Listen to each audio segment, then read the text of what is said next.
Donc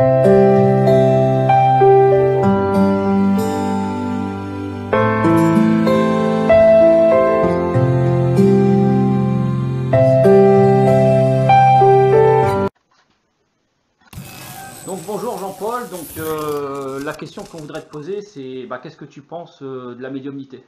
La médiumnité. Ah ben, si tu ne vas pas être déçu du voyage. La médiumnité, pour moi, c'est le plan astral. Le plan astral, plan de toutes les illusions, quoi qu'en disent les gens, hein, ils affirment que c'est la vérité. Non, parce qu'à chaque fois qu'on pense quelque chose, ça se crée normalement. N'importe qui va de l'autre côté, on y va tous les soirs. Donc dès qu'on pense, par exemple, je sais pas, je pense à une bougie, la bougie elle apparaît, elle se crée réellement. Mais si on n'alimente pas la pensée, ce qui s'est matérialisé se dissout. Donc ça n'existe plus. Donc c'est bien ce qui prouve que c'est un plan d'illusion.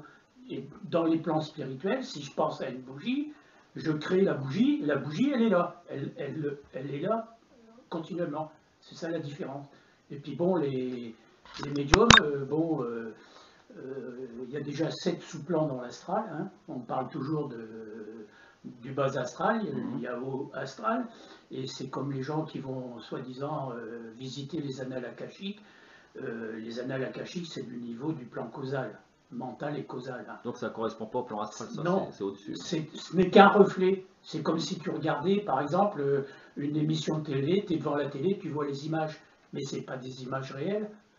Donc, dans le plan astral, ce qu'on appelle les annales akashiques, ce n'est qu'un reflet des véritables annales akashiques. Pour lire les annales akashiques, il faut sortir de son corps et aller en corps spirituel. Hein, je ne parle pas en corps astral. Hein. Donc, il faut aller avec son corps spirituel dans les annales. Et là, en général, tu vois que pour toi. Alors c'est quoi la différence avec le voyage astral? Et c'est quoi le voyage astral? Comment on fait pour... Le voyage astral, normalement, le voyage astral, il y a le voyage astral qu'on fait toutes les nuits quand on quitte le corps physique, et il y a ce qu'on appelle le voyage astral. C'est pour ça qu'il y a un amalgame dans les termes, on ne connaît plus rien. En fin de compte, le véritable, la sortie de corps consciemment, il faut être initié. Ah voilà, parce qu'il y a des gens qui font le voyage astral, mais la plupart du temps font de nuit et donc voilà, sont pas conscients. On le fait tous les soirs, on le fait le voyage astral. Mais pour être conscient, il faut être initié alors. Voilà, parce qu'on se rappelle des rêves. Qu'est-ce que c'est? Les rêves, ce sont des expériences qui se passent dans l'astral. Donc, comme je disais tout à l'heure, avec les illusions de ce qu'on a fait la journée, tu as regardé une vidéo de trucs d'horreur, tu vas rêver ça, puis comme le cerveau n'a pas été initié pour rapporter les éléments corrects, tu le rapportes sous forme de rêve biscornu. Des fois, tu conduis un camion, c'est une chaise, tu dis, ouais, je conduis ma voiture. Tu vois, ouais, ils sont déformés, quoi, voilà. Alors, le corps, ce qu'on appelle le corps spirituel, ce sont les deux éléments les plus hauts du corps astral, parce que dans le corps astral, il y a plusieurs éléments. Il y a des niveaux des éthers lumière réflecteurs du corps éthérique. Il y a le corps mental et il y a une partie du corps causal. C'est ça le véhicule spirituel. Il y en a qui l'appellent Merkava. Hein. Ouais. Donc, bon, on peut l'appeler, on s'en fout en fin de compte, c'est pas ça qui compte. Moi, je me rappelle, à 4 ans, je sortais de mon corps, je sais pas ce que je sentais, ça fait même ça me faisait une drôle d'impression. Et c'est très très longtemps après que je lui ai dit, ben oui, en fin de compte, je sortais de mon corps. J'avais l'impression que je rentrais comme dans de la ouate, que j'étais étouffé, toi. Puis hop, d'un seul coup, hop, je me retrouvais dans des... Mais normalement, le corps astral, donc, il recouvre l'âme. Non, c'est pas le véhicule de l'âme, justement. Non. Le corps astral, il meurt. À un moment donné, le corps de l'âme. Oui, mais au niveau, quand il est sur le plan terrestre et après, lorsqu'il passe sur le plan astral, donc il reste revêtu quand même de son corps astral. Les spirites l'appellent le périsprit, donc oui, il entoure l'esprit. Mais donc, voilà. Voilà, tu passes. Bon, le processus de la mort du corps physique, le corps éthérique pendant 3-4 jours et il reste là. À un moment donné, lui, il meurt aussi. La personne se retrouve dans son corps astral, elle passe dans les régions, ce qu'on appelle le purgatoire puis le paradis. C'est pas le paradis et le purgatoire avec des enfers, là, puis des démons qui nous cuisent. Non, c'est ça. On revit les expériences qu'on a faites pendant notre vie terrestre. Le purgatoire, on voit tout ce qu'on a fait de mal et on le revit. Et on prend conscience qu'on a fait du mal aux gens. Quand on s'est épuré, on passe dans la région plus haute du plan astral, qu'on appelle le paradis, entre parenthèses. Hein. C'est pas le paradis avec des anges qui jouent de la harpe. Ouais. Pareil. Là, on repasse en action toutes les bonnes actions qu'on a fait. Une fois qu'on est épuré, crac, on passe dans le plan mental. Alors là, c'est le véritable travail. Là, tu peux, par exemple, si tu aimes bien les plantes ou le chamanisme, tu peux te perfectionner dans ça, dans la guérison. Et alors, les fantômes, alors tu les places où alors? C'est le plan astral. Le bas astral? En général, oui. Pas Alors, forcément, hein. Pas forcément. alors qu'est-ce qui fait que les fantômes n'arrivent pas à partir vers la lumière, ils sont bloqués sur le plan Ça terrestre? dépend de leur mort. Hein. Par exemple, on sait très bien que la dame blanche là, de l'abbaye de Mortemer, elle apparaît toujours. En fin de compte, ce qu'il faut, c'est que son mari, il ne voulait pas qu'il soit trompé, il pensait être trompé, il l'a attrapé, il l'a muré vive dans le château. Je ne sais pas si tu te rends compte, d'être muré de vive. Donc on peut rester bloqué comme ça dans le bas astral longtemps alors? Oui, pendant des siècles. Ah ouais, voilà. Donc il n'y a pas quelqu'un qui l'aide à... Normalement, il y a ce qu'on appelle les aides invisibles.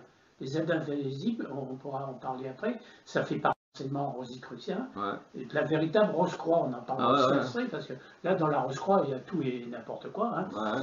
Normalement, ce qu'on appelle les invisibles, ça peut être toi, la nuit, tu sors de ton corps consciemment, et tu fais partie d'un service de guérison ou d'enseignement. Et actuellement, on demande beaucoup d'aide invisible avec toutes les catastrophes qui se passent. Parce que les gens, quand ils passent de l'autre côté, pour eux, ils ne sont pas morts. Ils arrivent de l'autre côté, imagine-toi qu'ils sont dans un état de trouble, il y en a qui ne se rendent pas compte tout de suite qu'ils sont décédés. Ils ont été crabouillés par un camion, ils ont plus de bras, ils arrivent de l'autre côté, ils sont comme ça. Et on leur explique, les aides invisibles leur expliquent que maintenant qu'ils sont dans ce monde-là, ils peuvent reprendre l'apparence beaucoup plus. Mais comment dire, en temps normal, l'âme, lorsqu'elle passe dans l'astral, elle reste combien de temps avant de passer sur les plans spirituels? Normalement, on dit un tiers de la vie physique. Mais c'est pas une option. Parce qu'il y a par exemple des spirites que lors de séances de spiritisme, ils disent communiquer, par exemple avec, je sais pas, Victor Hugo ou avec des personnages célèbres. Ça fait des siècles qu'ils sont morts. C'est pas possible. C'est pas possible. C'est pas possible parce qu'en général, quand tu passes dans le plan astral. Parce qu'ils sont censés savoir réincarner depuis. Donc, dans le plan purgatoire, le plan soi-disant paradis, après tu passes dans le plan mental, après tu passes dans le plan causal, puis en général, dans le plan astral, tu restes un tiers de la vie si tu as vécu 99 ans, donc c'est le tiers, tu passes dans l'astral. Ah ouais, d'accord. Donc automatiquement, une personne qui est morte depuis 300 ans, il y a longtemps qu'elle est partie dans d'autres plans. Donc c'est impossible de la contacter. C'est une question que beaucoup posent souvent, quoi. Oui. Alors ce qu'on voit sur Internet, c'est des gens qui disent ouais, moi je contacte l'archange Gabriel, Jésus. Alors qu'est-ce que tu en penses des médiums qui prétendent contacter des êtres spirituels comme ça? Moi je suis contre, c'est pas possible. Est-ce que tu vois un archange du niveau d'un archange? Qu'est-ce qui viendrait papoter avec un médium? Déjà, un médium, il n'a pas les mêmes vibrations qu'un archange. Si l'archange se manifestait, le médium, il serait cramé, il serait cramosé. Il ne pourrait pas supporter les vibrations. Faut avoir. Donc tu penses que des êtres astraux comme ça, qui peuvent se faire passer pour ce qu'ils sont pas? Oui, voilà, c'est des entités qui sont passées pour des grands personnages. Comme je disais tout à l'heure, dans l'astral, on prend l'apparence que l'on veut. Donc les gens qui pensent contacter Jésus, Bouddha ou l'archange Gabriel, c'est tout simplement des entités qui prennent une apparence, c'est tout. Jésus actuellement, d'après certains initiés, il serait incarné. C'est lui qui s'occupe de l'école ésotérique du Nouvel Âge. Quand je dis Nouvel Âge, je ne parle pas de New Age. Je parle de la nouvelle, soi-disant, Jérusalem. C'est-à-dire que la Terre va s'épurer, va passer au tas éthérique. Et donc, ça sera une nouvelle Terre. Donc, lui, il travaille sur les plans ésotériques. Donc, je m'en rappelle, je ne dirai pas l'auteur pour pas faire polémique, voilà, pour enfoncer les gens. Je sais qu'un auteur, il m'a dit, il a fait un bouquin, il a dit j'ai rencontré Jésus là-bas en Irak ou je ne sais plus où. Il raconte Jésus réincarné alors. Voilà, en chair en os. Il a rencontré Jésus, il raconte ça comme s'il avait été à la pêche avec Jésus puis qu'ils ont papoté. J'ai dit c'est pas possible, moi j'aurais rencontré Jésus de mon vivant ou Bouddha. T'es complètement transformé, c'est pas possible. Non, c'est sûr. Il faut avoir beaucoup de discernement parce qu'on s'aperçoit que dans la spiritualité, c'est tout et n'importe quoi. comme on dit, la tête dans les étoiles, mais il faut les pieds sur terre, hein, parce que là, on ne peut pas gober n'importe tout. Puis là, avec les fausses informations sur Internet, c'est pas compliqué. On prend 50% d'informations vraies qu'on va chercher dans qui sont emmêlés avec des fausses. Voilà, dans les enseignements classiques, hein, les enseignements de Tibet, de l'Égypte ancienne, Tibet, Chine, Inde, il y a de quoi faire. Hein. Et puis il y a 50% de fausses informations. C'est comme l'histoire de l'ascension, là. Hein, les entités, les êtres lumière qui vont venir nous chercher, et puis non mais attends, c'est qu'on va là. Hein. Et dans les maisons hantées, alors quand il y a des esprits qui se manifestent par des phénomènes poltergeist, ça serait pour quelle raison selon toi? Ben déjà, il faut bien se dire que les entités, quand elles se manifestent, c'est pas gratuit. Il n'y a rien qui est gratuit. Là. Ils veulent quoi? Ils veulent passer un message, ils veulent qu'on les aide, ils veulent... Soit pour passer un message, et puis après ils te disent allez sur un site internet, où vous lisez mes trucs, mais en général, c'est pas ça, c'est qu'ils se nourrissent de nos émotions. Donc les gens qui regardent un truc comme ça, des séances médiumniques, et qu'on dit, ah bah tiens, il y a une entité qui va apparaître, il y a les émotions des gens, on parlait tout à l'heure, les émotions, qu'est-ce qui se passe actuellement avec toutes les manifestations, il ne faut pas croire, hein, les manifestations qui sont sur Internet, ça génère de l'émotion, c'est récupéré, hein. Le vrai but derrière, c'est récupérer les émotions pour faire vivre certaines entités. Alors, selon toi, il y aurait certains esprits qui pourraient être des démons, par exemple? Ah ben, absolument, absolument. C'est des démons, hein. C'est ce qu'on appelle, je crois que le terme exact, ça doit être des archontes, ou je ne sais plus quoi, le vrai terme, c'est de la démonologie. Hein. Ces entités-là, elles se nourrissent de nos émotions. Donc les églises, en fin de compte, les églises ont un égrégore, ils se nourrissent de l'émotion des fidèles. Et pareil, il y a beaucoup de clairvoyants qui vont actuellement dans l'astral et un peu plus haut, qui disent que les églises se désagrègent, parce qu'elles sont plus nourries. Les gens, ils veulent plus croire à n'importe quoi. Une croyance, qu'est-ce que c'est? C'est croire en des écrits qui ont été faits par d'autres gens. Hein? Croire en l'église sur des dogmes, des rituels, mais c'est pas forcément vrai ce qu'ils disent. Nos expériences à nous, imagine-toi, demain tu fais une NDE, tu vis l'expérience, tu sais que c'est réel, mais si tu la lis sur Internet et que tu regardes des vidéos d'autres gens, t'es pas obligé d'y croire. Hein, t'es pas obligé d'y croire, tu dis ouais, bon, t'es pas persuadé que c'est vrai. Hein. Entre foi et croyance et expérimentation, la foi doit être basée sur des expérimentations spirituelles réelles. Le jour où on sort de son corps, on ne peut plus en douter. Hein. Ah ouais, c'est sûr. Ah ben non, c'est pas possible. Hein. Donc voilà un peu la médiumnité. La médiumnité, elle a eu une heure de gloire avec Alain Kardec, qui a fait quand même... Voilà, c'était une médiumnité plus dans le domaine spirit. Aujourd'hui, ça s'est un peu détaché du spiritisme. Ça a prouvé quand même qu'il y avait quelque chose après la mort. Hein. Mais... Après, ça a été repris maintenant, médiumnité, c'est plus médiumnité, c'est canalisation. Mais c'est le même truc, c'est même encore pire. C'est du channeling maintenant, beaucoup de... Le channeling, quand on lit les messages de channeling, moi je suis une entité, je me manifeste à toi, oh mais je t'ai choisi Fabrice, t'as une mission à remplir, et puis on t'aime, et puis on t'aime bien, on est tout amour avec toi. C'est toujours des messages comme ça, hein. On a choisi, on te flatte, on te passe de la pommade, hein. Et puis voilà. Alors la Rose-Croix, c'est quoi dans tout ça alors? Alors la Rose-Croix, alors là c'est tout et n'importe quoi. Moi j'ai suivi beaucoup de... j'ai suivi la Morque, Max Sindel, la Rose-Croix d'Or d'Harlem. J'ai beaucoup trouvé dans la Rose-Croix de Max Sindel, ça m'a bien initié à beaucoup de choses. Quand je dis initié, au point de vue texte et expérimentation, hein. Je ne dis pas que je suis un initié. La Rose-Croix d'Or, elle va un peu plus loin. Elle donne les moyens avec les vidéos le processus qui part du thymus, du cœur, c'est la voix du cœur finalement, et elle explique très bien. Mais ce ne sont pas des rose-croix à la tête, ce sont des rosicruciens, de 3.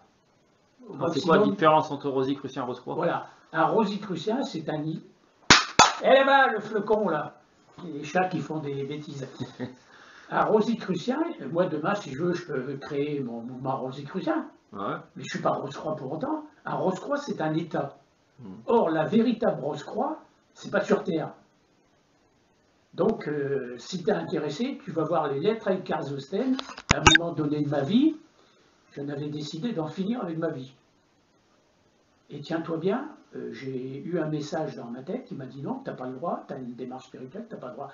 Et une semaine après, je recevais ces fameuses lettres d'Eckhard Zosten. C'est un mystique qui a écrit La nuée sur le sanctuaire, on le trouve sur Internet. Et en même temps, en Russie, il y a Lopoukhine qui a reçu à peu près les mêmes enseignements. Et qui c'est qui te les a envoyés? Je ne sais pas. Ça t'a envoyé par inconnu comme ça? Donc j'ai reçu ça et j'ai découvert ce que c'était la vraie Rose-Croix. En fin de compte, la vraie Rose-Croix, les Rose-Croix, ce ne sont pas des personnages qui sont sur Terre. Ils peuvent être sur Terre, mais on ne saura jamais que ce sont des Rose-Croix. Un Rose-Croix ne se dira jamais qu'il est Rose-Croix. Un initié ne dit jamais qu'il est un initié. Donc c'est des êtres spirituels, mais ils ont la capacité de voilà. s'incarner sur le plan terrestre. La Rose-Croix existe dès qu'il y a eu la création, dès que les étincelles de vie sont descendues dans la matière, pour expérimenter la matière, on a eu un moyen de réintégrer notre patrie divine. Ça a été le but de la Rose-Croix. Elle était là dès le commencement de la création. Donc c'est une école spirituelle qui n'est pas située dans les plans astrales ni dans le plan mental. Il se situe dans le plan causal, bouddhique et atmique. Et quand on veut y aller, ben, c'est pas eux qui viennent à nous, hein. C'est nous. Quand on dit le maître, quand l'élève est prêt, le maître paraît, oui, ok, mais encore faut-il qu'il se prépare.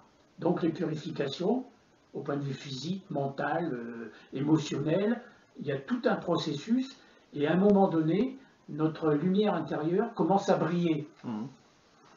D'ailleurs, c'est comme ça qu'on reconnaît un initié. Les initiés se reconnaissent entre eux avec la lumière qui brille sur leur tête. Donc, la capacité de percevoir la lumière des autres et puis de se reconnaître comme ça. Donc, automatiquement, quand notre lumière commence à briller un temps soit peu, il y a un instructeur qui se présente. C'est un instructeur, mais ce n'est pas forcément un Rose-Croix. En général, un Rose-Croix envoie ce qu'on appelle un frère ailé. Un frère ailé qui est déjà initié dans 3-4 initiations. Un Rose-Croix ne va pas se présenter, lui, pour faire un élève. Non, ce sont des frères ailés. Ce qu'on appelle un frère ailé, c'est un frère converse, hein, qui est initié déjà dans 3 ou 4 initiations. Max Sindel était initié dans la 5e initiation. Il n'a jamais été un Rose-Croix. Hein. À la mort, c'est pareil. Hein. Les impérators, c'est pas des Rose-Croix, c'est des Rosicruciens. Ah ouais. Ah bah oui. Et donc, moi, j'ai trouvé ça, mais j'ai dit, attends, j'ai dit, on se fourvoie avec ce truc de Rose-Croix. En fin de compte, c'est une église spirituelle. Quand on est prêt, eh bien, on est accepté, mais sous certaines conditions. Alors, quel rapport ça avec la chrétienté, le christianisme? C'est une mystique chrétienne, c'est quoi pour toi? Parlons de chrétien. Le terme chrétien, ça vient de Christ. Les enseignements du Christ, ça n'a rien à voir avec Jésus. Jésus était un initié, hein, de 2e ou 3e initiation. À un moment donné, tu sais ce que ça veut dire, Adombré? Non. Adombré, c'est une entité spirituelle de haut niveau qui prend le corps physique d'une personne pour délivrer des enseignements. Donc elle ne va pas repasser par le stade de la petite enfance et puis attendre 60 ans pour délivrer le message. Ce qui s'est passé, c'est que Jésus, à un moment donné, comme il était très pur, il a prêté les véhicules pendant 3 ans au Christ. Christ, c'est le 2e logos de notre système solaire. Hein. Donc il a délivré un enseignement, pas aux apôtres, à Jean et à Marie-Madeleine. Pierre n'a pas reçu les mêmes enseignements. Ce sont des enseignements christiques. Donc les Esséniens ont reçu ces enseignements-là. Donc le terme chrétien voulait dire les gens qui suivaient l'enseignement du Christ.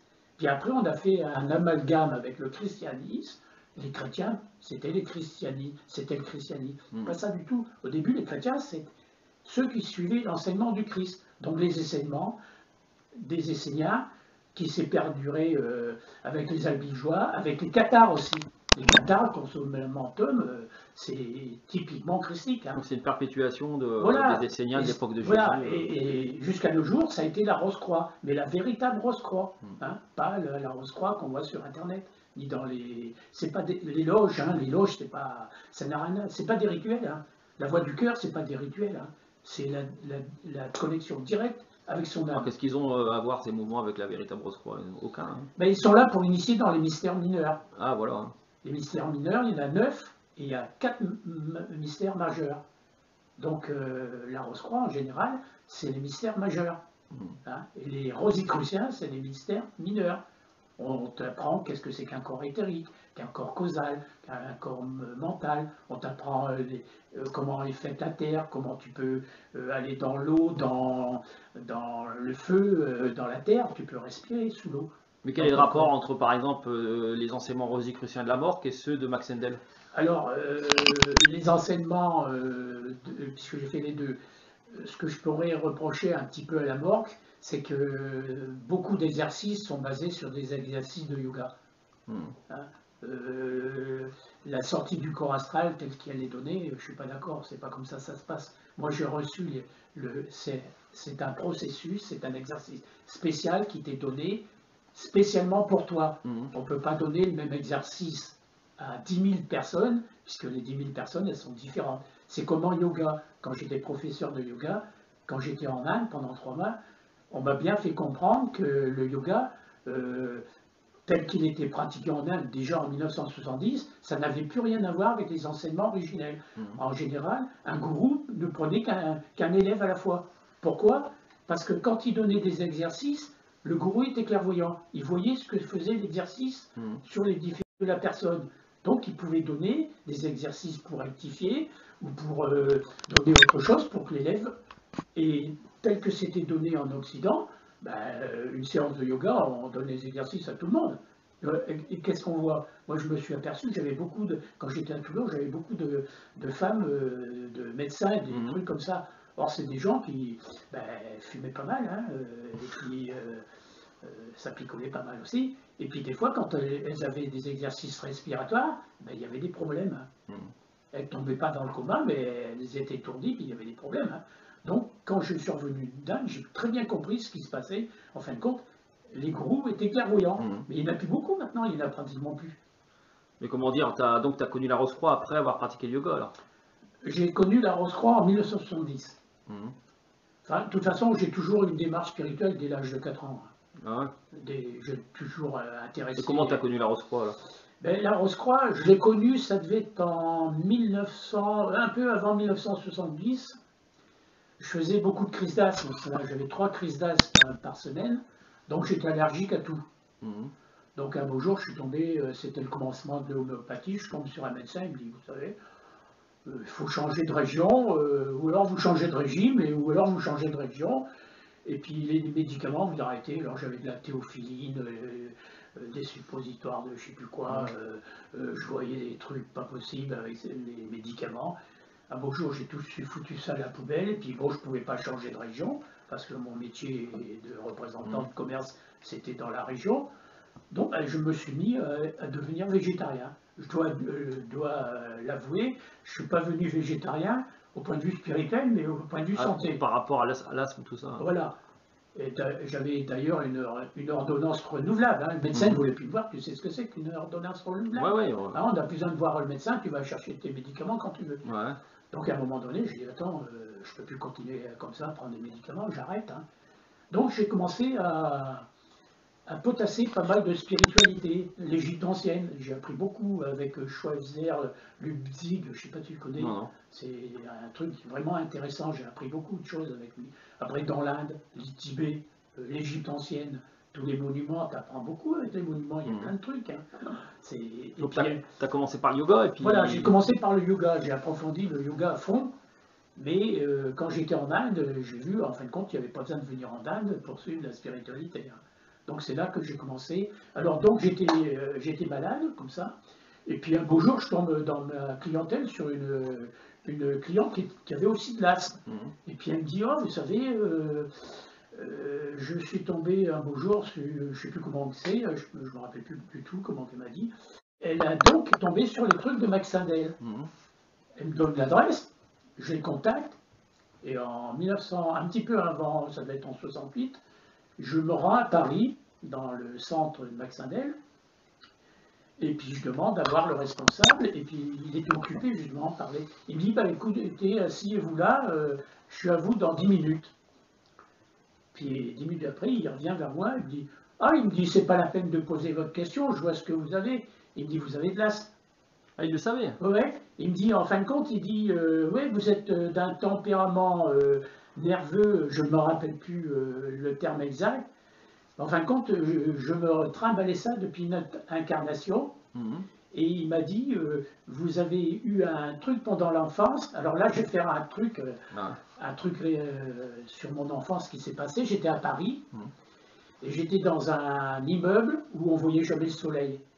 Alors, mettons, ma maison était là. Là, entre deux, c'était une verrière avec une usine en dessous. Et juste en face, il y avait un autre immeuble. Et tous les jours, je voyais une petite fille, et puis on se faisait coucou. Puis à force de bien discuter, les parents ont fini par se faire amis. Et puis moi, c'était ma petite amie. J'avais à peine 6 ans. Hein. Ah ouais. Et elle était asthmatique. Elle était aussi asthmatique. Hein. Et un beau jour, elle a été obligée de s'en aller. Et moi, j'en ai eu gros sur la patate. Et c'est comme ça, justement, que le gars qui me disait que j'avais eu un truc pendant l'enfance, qui avait réveillé ça. Et c'est comme ça. Donc, tu es devenu asthmatique. Voilà. Et j'ai réveillé le truc de l'asthme que je me trimballais. Et c'est comme ça que je suis devenu asthmatique. Et le jour où je suis devenu végétarien, forcément, hein, en tant que représentant de commerce, je connaissais tous les bons endroits. Quand j'allais dans telle ville, j'avais mon restaurant à Pompéi, plus café, je mangeais bien, on buvait bien. J'ai tout arrêté du jour au lendemain, ce qu'il ne faut jamais faire d'ailleurs. Hein, parce que là, je flottais à 3 mètres au-dessus de terre. Parce que tu flottes d'un seul coup. Hein. Donc je suis devenu végétarien et je n'ai jamais plus eu d'asthme. Ah ouais. Ah non, non. Parce que on m'a fait des grilles de désensibilisation. J'étais allergique aux plumes, à la poussière, à la cigarette. Enfin, j'étais allergique à tout. Au pollen, tout ça. Ah oui, à tout, à tout. Donc, et après, terminé. Hein. Donc, je suis venu comme ça aux enseignements spirituels. Puis après, j'ai approfondi, puis après, j'ai eu... Donc, tu as connu quand même l'association Rosé-Max-Sendel avant la morgue, alors? Oui, avant, oui. Donc, tu as essayé la morgue voilà, après. Et j'ai essayé la morgue, je voulais savoir de quoi y retourner. Et puis bon, j'ai été jusqu'au 9e degré, puis après, j'ai arrêté. Je dis non, ça ne me convient pas. Des fois, j'avais quand même ma formation dans yoga. Hein, c'est comme fixer une bougie. Fixer une bougie, c'est un exercice qu'il ne faut jamais faire, parce que là, on devient médium. Hein. C'est plus un exercice. Ah ben oui, c'est un exercice, c'est comme fixer un point sur le mur. Ouais. C'est pas comme ça. La véritable clairvoyance se développe pas à partir du plexus solaire, mais à partir du centre de la tête, entre la glande pinéale et le corps pituitaire. Le troisième œil, quoi. Hein, c'est ce qu'on appelle l'arc-en-ciel. La vibration entre les deux glandes, c'est ce qui fait la clairvoyance. Donc quand les médiums ils disent qu'ils sont clairvoyants, non, ils sont voyants. Ils voient des images, mais ils n'en sont pas maîtres. Ils voient, et des fois, il y a certains médiums, s'ils sont vraiment honnêtes, ils disent que parfois, ils ne voient rien. Moi, j'ai sur mon site où il y a les ressentis, j'ai certains médiums, ils me disent, je suis désolé, je ne vois rien. Puis il y en a d'autres qui ne voient pas toujours quelque chose. Bah non, c'est pas un clairvoyant. Un clairvoyant, il est clairvoyant quand il veut. Hein, c'est quoi vraiment un clairvoyant? Ah oui, c'est pas du tout pareil. Hein. C'est quoi pour toi un clairvoyant, un vrai clairvoyant? Eh bien, un clairvoyant, c'est... Imagine-toi que demain, je veux voir si Bouddha a vécu, qu'est-ce qu'il a fait pendant... Tu visualises Bouddha et tu vas voir toute sa vie. Ça permet de voir le passé, même très lointain, voilà, la situation présente, tu peux voir des événements qui se passent actuellement sur Terre éloignée, et aussi voir l'avenir. Tandis qu'un voyant, un médium voyant, il va se focaliser sur une image, mais il ne va pas forcément recevoir quelque chose.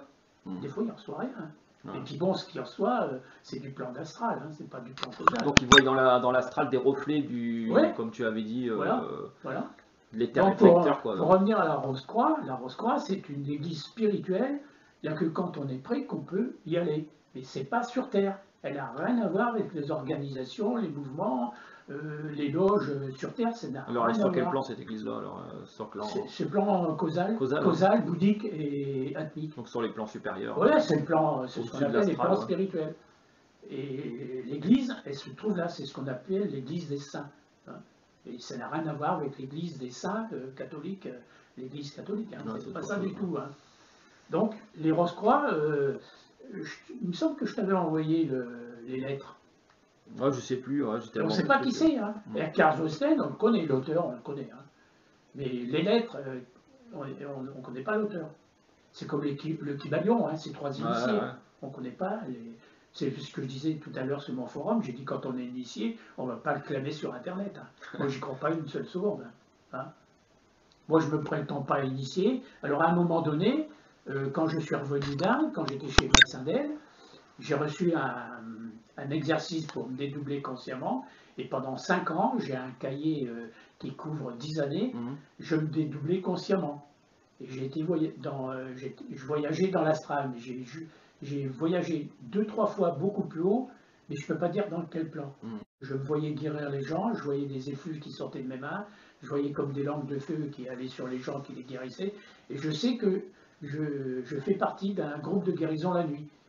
Mais depuis, ce qui s'est passé, c'est que je me suis marié entre deux et j'ai tout perdu. Ah ouais. Parce que la fameuse Kundalini, quand elle s'élève et il faut qu'elle voyage, mais il ne faut pas qu'elle s'en aille. Il ne faut pas qu'elle se perde sur les plans physiques. Parce que là, on rabaisse des vibrations spirituelles, on les rabaisse au niveau physique. Donc, automatiquement, tes chakras, ils se rendorment. Tu perds tout. Donc, et ça, les gens disent « Ah, mais non, on peut se marier. » Mais non, je regrette. Les grands initiés, ils étaient mariés, oui, ils ont eu des enfants, mais à un moment donné de leur vie. Ça ne veut pas dire qu'ils avaient une relation... Donc à un moment donné, il faut qu'ils fassent vœu de chasteté. Ils n'avaient pas une relation de couple sans arrêt. C'est pas vrai, ça. C'est normal. Hein. Donc la sexualité, ça fait perdre, ça provoque une déperdition des énergies. En yoga, on appelle ça transformer la force sexuelle en énergie. On appelle ça des ojas. Tu le transformes en vibration spirituelle. Donc tu ne peux pas les rabaisser sur le plan physique. Si tu les rabaisses sur le plan physique, ce n'est pas les mêmes vibrations. Et même c'est très dangereux, parce que si, imagine-toi que tu es dérivé sur un haut niveau spirituel et que après tu as un comportement sexuel débridé, là ton corps il peut brûler. Hein. Donc l'énergie doit être conservée pour pouvoir faire monter la Kundalini. Alors c'est l'énergie sexuelle en fait. Oui, c'est l'énergie de vie, hein, la force sexuelle. Donc c'est l'histoire du dragon avec Saint-Georges. Hein. Il ne tue pas le dragon, il le maîtrise. On ne peut pas tuer la force de vie. C'est pas possible. Hein. Non, ça c'est pas possible. Hein. Donc la Rose-Croix, c'est ça la véritable Rose-Croix. Hein. C'est qu'on se prépare et on peut être admis dans cette école-là. En fin de compte, eux, ils disent que tous les sages du monde ont été travaillés dans cette école-là. Hein. C'est comme au point de vue physique, l'Égypte ancienne a été vraiment un rayonnement même de l'Inde, hein, qui sont venus, dans tout le monde, ils sont venus en Égypte. Hein. Beaucoup de philosophes grecs qui ont été initiés dans la Grande Pyramide. Hein. Donc en Égypte aussi, ils avaient des enseignements secrets. Ils avaient la connaissance. Hein. Ils avaient la connaissance. Hein. Tu sais, les grands prêtres comme Imhotep, c'était pas des... Donc les Hébreux qui sont sortis d'Égypte à l'époque de Moïse, tout ça, donc ils ont appris une partie de leur connaissance en Égypte alors. Oui, une partie, mais d'après certains textes, ils auraient surtout été, c'est quand ils étaient à Babylone et à Sumer. Là. En fin de compte, les textes juifs d'origine, c'est compilation des textes sumériens et babyloniens. Hein. Alors les gens ils disent ouais mais non c'est pas vrai. Bah, si, donc il y a une part des connaissances hébraïques qui viennent d'Égypte et d'autre part qu'ils ont eu lorsqu'ils étaient en exil à Babylone pendant 70 ans. Bon, maintenant je n'ai pas la vérité infime, mais d'après ce que j'ai lu avec les nouvelles données, c'est prouvé par A plus B. Hein. Ouais, surtout qu'il paraît qu'à l'époque, l'écriture alphabétique, elle est apparue vers 1200 avant Jésus-Christ, comme ça. Ouais. Et donc, à l'époque de Moïse, il n'y avait pas d'écriture alphabétique, donc l'écriture hébreu n'existait pas. Donc, on pouvait avoir écrit le Pentateuque peut-être en hiéroglyphe ou dans d'autres formes d'écriture. Il n'y avait pas les points voyelles. Voilà, ça n'existait pas, donc cette écriture-là, elle est forcément venue plus tard. Donc, le Pentateuque actuel, il a pu être réécrit. Donc là, après, c'est chacun ses croyances, hein, mais bon, ça ne correspond pas aux données scientifiques actuelles. Les véritables tablettes sumériennes, c'est quand même bien antérieur. Hein. Hein, c'est comme un gars, là, il me dit, ouais, le judaïsme, c'est bien avant le christianisme. Ben oui, je suis d'accord. Mais j'ai dit, je ne te parle pas des églises de bois et de pierre, moi je te parle de cette fameuse église. Hein. Quand le maître Philippe de Lyon, j'ai dit, attends, tu rabaisses le maître Philippe de Lyon, c'est que tu es quand même un personnage en couleur. Hein. C'était qui le maître Philippe de Lyon pour les gens qui ne connaissent pas là? C'était qui exactement? Lui, d'après les écrits, on sait qu'il était là avant la création et qu'il sera là lors de la fin des temps. Donc si c'est un personnage ordinaire, qui était là avant la création, Un très haut être spirituel. Il y a des gens qui disaient Jésus, qu'il était Jésus, lui il a toujours démenti, il a dit non, je ne suis pas Jésus, je suis bien plus petit que ça. Enfin, le compte, c'est qu'il était très modeste, parce que moi j'ai vu sa vie, hein. Ce qu'il a fait, attends, c'est pas la portée de n'importe qui. Hein. C'était quoi son but en venant sur Terre alors? Donner un enseignement christique. Hein. C'est pour ça les gens, quand on parle d'enseignement christique, tout de suite, ils ramènent à la religion, au catholicisme, ça n'a rien à voir. Donc il accomplissait des miracles, comme Jésus, tout ça. C'était en quelle année? C'était vers... C'était en 1800 et des poussières. C'est pas vieux, hein. Tu as son site internet, tu peux voir. Il y a les lettres de Sédir aussi. Il y a 2 livres qu'il a fait. C'est vraiment... Mais il me semblait que je t'en avais donné un. Oui, je l'ai lu, la biographie, mais je pose la question surtout par rapport aux personnes qui écoutent on peut la vidéo. Dire aux gens qui se renseignent là-dessus, là, vraiment, ça vaut la peine de lire ça. Hein. Parce que dès qu'on parle de christique, justement, on a mal de gamme. Donc c'était véritablement un initié, alors pourquoi? Ah oui, même plus qu'un initié. Hein. Un initié n'était pas là avant la création du monde. Hein. On était tous des étincelles divines, mais on n'était pas encore créés dans la création. Et Bruno Gröning, alors par rapport à ça, c'était quoi lui alors? C'est quelqu'un, c'était un grand guérisseur, mais on ne peut pas dire que ce soit un initié. Il guérissait, c'est tout. Hein. Ah, c'était un guérisseur qui était quand même assez avancé. Hein. Donc assez connu. Il a obtenu quand même pas mal de choses intéressantes. Hein. Mais bon, comme c'est fait actuellement, c'est pareil, c'est plus lui qui anime les centres de guérison. Hein. J'ai un ami qui y va. Il y a un centre à Saint-Quentin. Hein. Ouais, bien sûr. Non, c'est pas Bruno Gröning qui est là. Hein. Oui, voilà. Après, c'est des associations qui se sont créées autour de son enseignement. Voilà. Hein. C'est plus lui qui chapeaute ça. Lui, il y a longtemps qu'il est parti autre part, faire autre chose. C'est ça qu'il faut se méfier. Il faut avoir beaucoup de discernement. Alors, ces formes de guérison spirituelle, c'est différent de ce qu'on appelle le magnétisme par imposition des mains. Oui, c'est le magnétisme et la guérison spirituelle, c'est 2. Hein. Guérison spirituelle, nous on peut se guérir nous-mêmes, mais encore faut-il nous donner les moyens, parce que imagine-toi, tu te guéris puis tu retombes toujours dans les mêmes fautes. Enfin, quand je dis fautes, c'est les mêmes. Imagine-toi que tu es un gros mangeur puis un gros buveur, tu vas te guérir, tu es malade 2 fois, un truc, hein, tu vas te guérir et puis tu recommences de plus belle. Et ben, tu vas retomber encore plus. C'est ce qu'on dit, hein, une fois quand le Christ guérissait, il disait ne retombe pas dans tes péchés, entre parenthèses. Pour moi, il n'y a pas de péché, il n'y a que des choix qu'on fait mal ou bien. Hein. Il y a un choix, on le fait bien ou on le fait mal. Pour moi, parce qu'on parle souvent, c'est des erreurs. Tout à l'heure, tu parlais des Esséniens, donc aussi le Christ guérissait beaucoup de personnes. Et on sait que les Esséniens étaient aussi des guérisseurs. Hein, mais c'était beaucoup d'aujourd'hui de magnétiseurs prétendent que leur manière de pratiquer, c'était un peu comme pratiquer les Esséniens à l'époque. Ah non, pas du tout. Le magnétisme, c'est la force du magnétiseur qui passe. Tandis que l'imposition christique, l'imposition des mains, hein, c'est la force christique. Hein. Il pose la main, en fait. C'est guéri. Hein. Voilà. Ça n'a rien à voir. Hein. Et donc, si tu te connectes avec ton âme qui est assez pure dans ton intérieur, tu peux te guérir. Parce que pourquoi? Parce que dès que tu es en connexion avec ton âme, c'est la voie du cœur. Hein, tu éveilles le thymus. Le thymus, tu sais qu'actuellement, quand tu es adulte, il n'a plus de fonction, le thymus. Tu le réactives. Donc tu réactives dans ton sang change. Donc les forces vibratoires du thymus du cœur qui est là, hein, elles passent dans le cerveau et dans le sang. Et ça te refait ton ADN et ça change beaucoup de choses. Et à un moment donné, ben, la Kundalini, parce qu'on parle toujours de la Kundalini du bas, c'est pas vrai, on ne travaille jamais sur les centres du bas, on travaille sur les 3 centres du haut, chakra du cœur, de la gorge et de la tête. Une fois que tu es arrivé à la 3e initiation, une fois que tu as fait la 3e initiation, tu peux les chakras du bas, mais jamais avant. Parce que là, ben, qu'est-ce que tu vois? Tu vois les gourous, les initiés, soi-disant, qui sautent sur tout ce qui bouge.